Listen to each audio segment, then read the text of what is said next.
नमस्कार friends, Marathi serial ॲक्टमध्ये मी तुम्हा सर्वांचं स्वागत करते।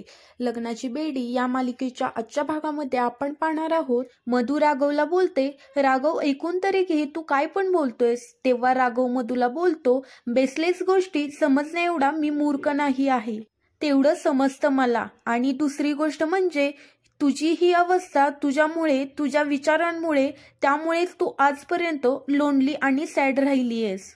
आणि तू अशीच आयुष्यभर राहिलीस तर तुझ्यासाठी ते वाईट ठरेल। आणि राघव मधुला म्हणत असतो, थँक गॉड तुझा हा खोटा चेहरा माझ्या समोर आला, नाहीतर तू किती नुकसान केलं असतं काय माहिती। आणि राघवला ह्या गोष्टींचा सर्व राग आलेला असतो, त्यामुळे तो मधुकडे रागाने बघत असतो आणि मधु ही राघवकडे पाहत असते। आणि आता इकडे आपल्याला पाहायला मिळणार आहे, सिंधू ही झोपलेली असते।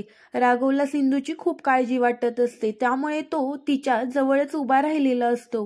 तेवढ्यात सिंधूला जाग येते आणि राघव तिच्या जवळ जातो, पण ती अजूनही रागातच असते, त्यामुळे ती राघवला इग्नोर करत असते आणि उठवण्याचा प्रयत्न करते, पण तिच्या अंगात अजून विकनेसपणा असतो, त्यामुळे तिला उठता येत नाही। तेवढ्यात राघव सिंधूला हेल्प करण्याचा प्रयत्न करतो।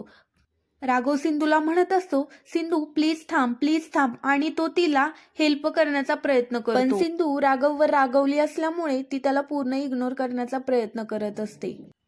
त्यानंतर राघव सिंधूला बोलत असतो, आता कसं वाटतंय तुला, बरं वाटतंय ना। आणि ती रागाने बघते, तेव्हा म्हणतो, सॉरी मी पण काय विचारतोय, तुला असं बरं वाटत असेल। सिंधूला राघवला काहीच बोलत नसते, ती फक्त त्याच्याकडे पाहत असते। तेवढ्यात राघव बोलतो, ऍक्च्युली योगेश बाहेर गेला आहे ब्रेकफास्ट आणायला, म्हणून मी आत आलो आहे आणि तुझ्यासोबत थांबलो आहे।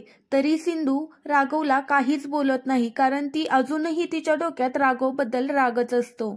त्यावर राघव सिंधूला म्हणतो, हे सर्व माझ्यामुळे झाले, मला फक्त एक संधी दे, मी हे चुकीच्या पद्धतीने सर्व घेतलं आणि ती सुधारण्याची फक्त मला एक संधी दे तू।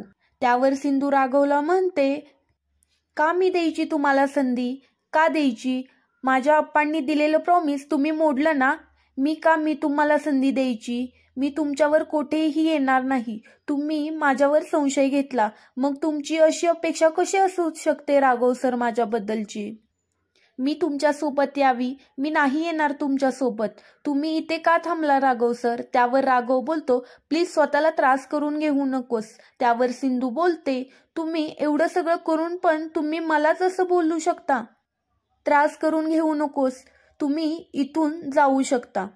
त्यावर राघव सिंधूला बोलतो, तू मला हवं तेवढं बोलू शकतेस सिंधू, तू मला वाटेल ती शिक्षा दे, पण मी इथून कोठेही जाणार नाही।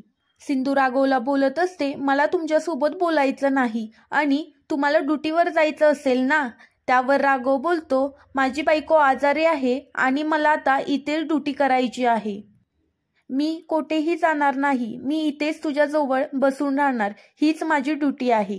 राघव चेअर घेतो आणि सिंधू बरोबर बोलत बसतो आणि तिला बोलतो, तुला काय करायचं आहे ते कर, पण मी इथून माझ्या बायकोला सोडून कुठेच जाणार नाही। आणि राघव हा सिंधूचा राग घालवण्याचा प्रयत्न करत असतो आणि राघव सिंधूला म्हणत असतो, सिंधू तुला माहित आहे का, 2 दिवस झाले तू शेतीवर आली नव्हती, ते 2 दिवस कसे गेले आहेत मला ते मला माहीत, तुला खूप लागला आहे सिंधू, आणि यासाठी जबाबदार मी आहे, आणि ती एक चूक सुधारण्याची संधी तू मला दे, फक्त एक।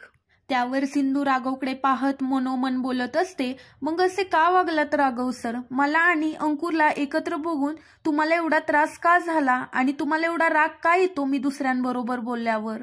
आणि हे सर्व बोलत ती राघवकडे बघत असते।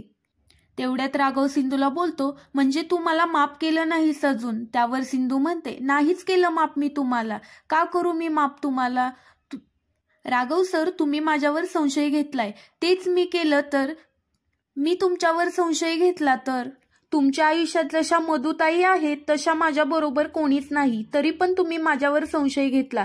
त्यावर राघव बोलतो, मी सॉरी बोलतोय ना तुला यासाठी, पण सिंधू प्लीज घरी चल। तेवढ्यात तिथे योगेश येतो आणि राघवला म्हणत असतो, राघव मी तुला सांगितलं आहे ना इथे यायची परमिशन नाही तुला, तरी पण तू इथेच आहे। त्यावर राघव योगेशला बोलतो, सिंधू एकटी होती म्हणून थांबलो होतो। योगेश सिंधूला आता बोलतो, तुझी तब्येत कशी आहे? त्यावर सिंधू बोलते, काहीच समजत नाही. त्यावर योगेश सिंधूला बोलतो, तुझे रिपोर्ट आले आहेत आणि तेवढे मेजर नाहीत, पण त्याचा अर्थ असा नाही की तू आराम करायचा नाही. तुझ्या डोक्याला मार लागला आहे आणि तुझा डिस्चार्ज सुद्धा आज होणार आहे आणि मी तुला घरी घेऊन जाणार आहे. तेवढ्यात राघव योगेशला बोलतो, तिची हक्काची माणसं आहेत घरी. हे सर्व राघव बोलल्यावर योगेशला राग येतो आणि तो बोलतो, तिची हक्काची माणसं आहेत, मग तिला त्रासच झाला नसता एवढा. तू माझ्या घरी चल सिंधू आणि तुला माझ्या घरी सगळा हक्क मिळेल. मी तुझी काळजी सुद्धा घेईल आणि तुला तो सर्व हक्क पण देईल. राघव सिंधूला बोलतो, चल सिंधू तू माझ्यासोबत, तू निर्णय घे. आणि राघव सिंधूचा डिस्चार्ज प्रोसिजर मी कंप्लीट केली आहे असं योगेशला सांगत असतो. त्यावर योगेश राघवला म्हणतो, का गरज नाही, मी करू शकतो ना आणि माझ्यामुळे तिला कोणताच त्रास होणार नाही. त्यावर योगेश बोलतो, हे तू याआधी पण बोलला होतास. तुझ्या बायकोचा मान ठेवणं तुझं कर्तव्य होतं राघव, पण तू तुझं कर्तव्य पार पाडलं नाहीस. आणि योगेश सिंधूला बोलतो, सिंधू तू चल माझ्यासोबत. तेवढ्यात सिंधू बोलते, तुमचं घर काय किंवा राघव सरांचं काय, माझं कोणतंच हक्काचं घर नाही. योगेश सिंधूला बोलतो, असं का म्हणते तू? ते तुझंच घर आहे, तू चल आपल्या घरी. यावर राघव बोलतो, मी तुला फोर्स नाही करणार सिंधू, पण तू चल आपल्या घरी. हा, तू आत्ता आली नाहीस तरी चालेल, मी तुला फोर्स नाही करणार, पण तुला जेव्हा तुझी इच्छा होईल तेव्हा तू आपल्या घरी ये.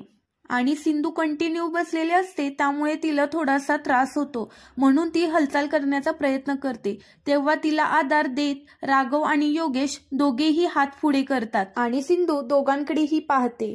तरी इकडे मधू ही देवासमोर हात जोडून उभी राहिलेली असते आणि देवाला बोलत असते, देवा प्लीज सिंधूला या घरात परत आणू नकोस. तेवढ्यात पाठीमागून राजश्री येते आणि राजश्री मधूला बोलते, मधू का आली आहेस देवासमोर? अचानक पण तू का आली आहेस? माहित आहे मला सिंधू घरी न यावी म्हणून तू प्रार्थना करत आहेस ना देवाला. एक लक्षात ठेव राणी, मी तुला स्पष्ट सांगते, देव तुझं मागणं कधीच बरं करणार नाही, कारण ती खूप चांगली मुलगी आहे. राघव तिला घरी घेऊन परत येणार. तेवढ्यात मधू बोलते, पण काकू. पण राजश्री ही मधूला काहीच बोलून देत नसते आणि राजश्री मधूला बोलते की तू घरात पहिल्यांदा सगळ्यांनाच आवडत होती, पण जशी सिंधू घरात आली तसं तिनं तिच्या स्वभावाने सगळ्यांचं मन जिंकून घेतलं आहे. असं बोलल्यावर मधूला खूप राग येत असतो आणि आता इकडे सिंधू ही योगेश सरांच्या हातामध्ये हात देते आणि बोलते, चला योगेश भाऊजी. त्यांचा आधार मागते आणि योगेश आणि सिंधू तिथून निघून चालत पुढे चालले असतात. आणि आता राघवला या सगळ्यांचा त्रास होत असतो आणि तो विचार करत असतो. आता सिंधू दरवाजाजवळ जाते आणि पाठीमागे वळून पाहते. राघव हा त्याच्या विचारांमध्ये असतो, त्यामुळे तो तिथेच थांबलेला असतो. त्यावर सिंधू राघवला म्हणते, तुम्ही इथेच उभा राहणार आहात का? तेवढ्यात योगेश राघवला म्हणतो, म्हणजे ती अशी म्हणते जायची वेळ आली आहे. राघव बोलतो, म्हणजे तू माझ्यासोबत घरी येणार नाही. त्यावर योगेश बोलतो, तिला चांगल्या वातावरणाची गरज आहे राघव, तिला बरं करण्यासाठी मी तिला घरी घेऊन जाणार आहे. राघव योगेशला बोलतो, पण मला ते तिच्या तोंडून ऐकायचं आहे. त्यावर राघव बोलतो, मी तुला त्या घरात कसलीच कमी पडू देणार नाही. उगाच भावनेच्या भरात कोणता निर्णय घेऊ नकोस, तू आपल्या घरी चल. त्यावर सिंधू म्हणते, हो येणार आहे, पण फक्त माझं सामान नेण्यासाठी. त्यावर योगेश सिंधूला म्हणतो, मी राजश्री काकूंना सांगतो, ते देतील ना तुझे सामान. त्यावर सिंधू बोलते, अजून चांगली माणसं आहेत त्या घरामध्ये, ती माझी वाट बघतायत. मी माझं सर्व साहित्य घेईल आणि संध्याकाळी तुमच्याकडे परत येईल. त्यावर राघव सिंधूला बोलतो, ठीक आहे, मी तुला संध्याकाळी सोडायला येईल. त्यावर योगेश बोलतो, काही गरज नाही, मी तिला न्यायला येऊ शकतो. आणि आता राघव हा सिंधू पुढे हात पुढे करतो आणि तिच्याकडे पाहत असतो आणि सिंधू ही राघवच्या हातात हात देते. हे सर्व पाहून योगेश तिथून निघून जातो.